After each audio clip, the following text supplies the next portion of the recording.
March 1943. The North Atlantic is not just a battlefield, it's a lifeline, a conveyor belt feeding the British Isles with the vital supplies they need to survive.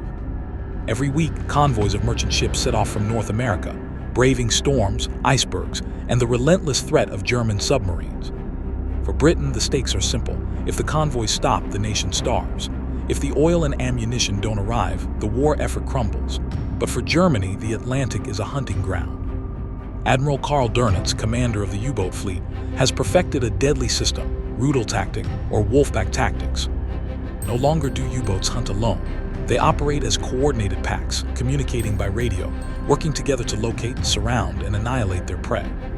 By 1943, German U-boats have already sunk more than 14 million tons of Allied shipping. But now, Dönitz plans one of the largest coordinated submarine attacks of the war, targeting two Allied convoys crossing the Atlantic, SC-122 and HX-229. On March 8, Convoy HX-229 departs from New York, bound for Liverpool. 40 merchant ships, carrying everything from oil and gasoline to food, trucks, ammunition, and raw materials, a lifeline in steel and coal. The convoy includes ships like the British freighter Southern Princess, the Dutch tanker Zaanland, the American freighter Harry Luckenbach, and many more. Their escorts, 8 warships, including destroyers HMS Volunteer and HMS Beverley, corvettes HMS Anemone and Pennyworth, and smaller patrol ships. Commanding the escort is Lieutenant Commander Gordon John Luther, an experienced but under-resourced officer who knows his forces are stretched thin. The convoy's commodore oversees the entire formation from one of the leading merchant ships. Historical records do not confirm it, was the Abraham Lincoln. These men, merchant captains, Royal Navy escorts, radio operators, know the risks. The Mid-Atlantic is known as the Air Gap, a vast stretch where no Allied aircraft can cover them. Here, the Wolfpacks thrive. On March 15, German U-boat U-336 sights the convoy and immediately radios the coordinates to Lorient, France, where Admiral Dönitz commands the Atlantic Fleet.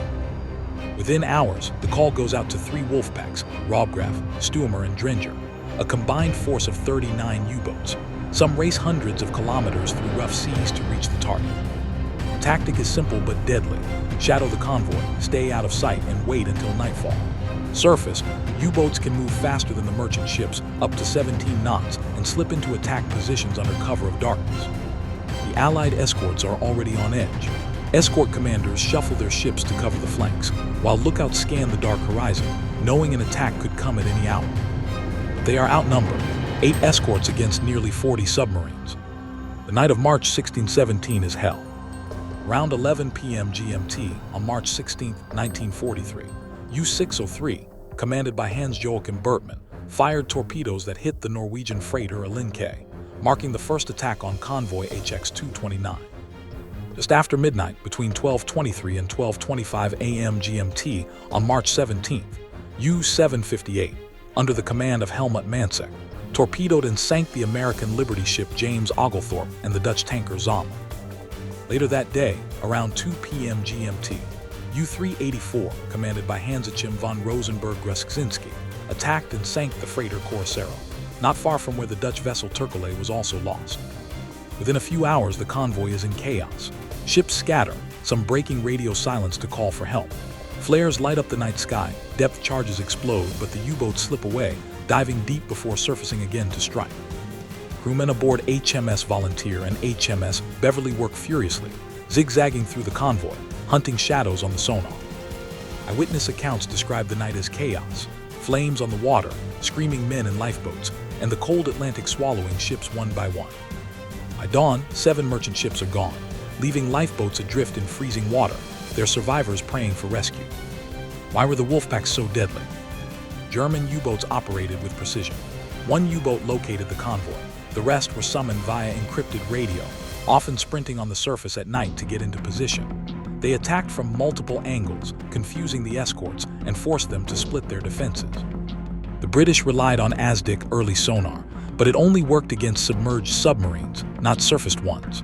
Radar was limited, and worse, the convoy was in the air gap, with no long-range aircraft to scout or attack the U-boats. The scale of the battle, the darkness of the Atlantic night, and the limited communication tools made coordinated defense nearly impossible. But the Allies adapted quickly. Reinforcements, including HMS Highlander, USS Babbitt, and HMCS Sherbrooke, arrived on March 18, launching aggressive depth charge attacks. British Liberator bombers began patrolling the edges of the air gap, forcing the U-boats to stay submerged. The final toll was staggering: 13 merchant ships lost, more than 249 sailors dead, and nearly 93,000 tons of precious cargo destroyed. Yet for the Germans, the cost was rising too. U-384, after completing its patrol, was sunk days later by a British Liberator bomber, underscoring the growing reach of Allied air power. More importantly, the Allies were learning fast. Within weeks, they began closing the notorious air gap with long-range aircraft and escort carriers. Radar systems were upgraded, sonar refined, and convoy escort groups were strengthened, better trained and better coordinated. By May 1943, known to the Germans as Black May, U-boat losses had surged to catastrophic levels, with 43 submarines sunk in a single month. Even Admiral Dönitz, the architect of the Wolfpack, admitted that these losses were unsustainable. HX-229 marked one of the last major German victories in the Atlantic, but it also signaled the beginning of a turning point. The hunters were becoming the hunted. Today, we remember the bravery, sacrifice, and determination of those who sailed and fought in the cold Atlantic, and the hard lessons learned that ultimately helped secure victory in the Battle of the Atlantic. Follow for more deep-sea mysteries, the Second World War history, and naval stories.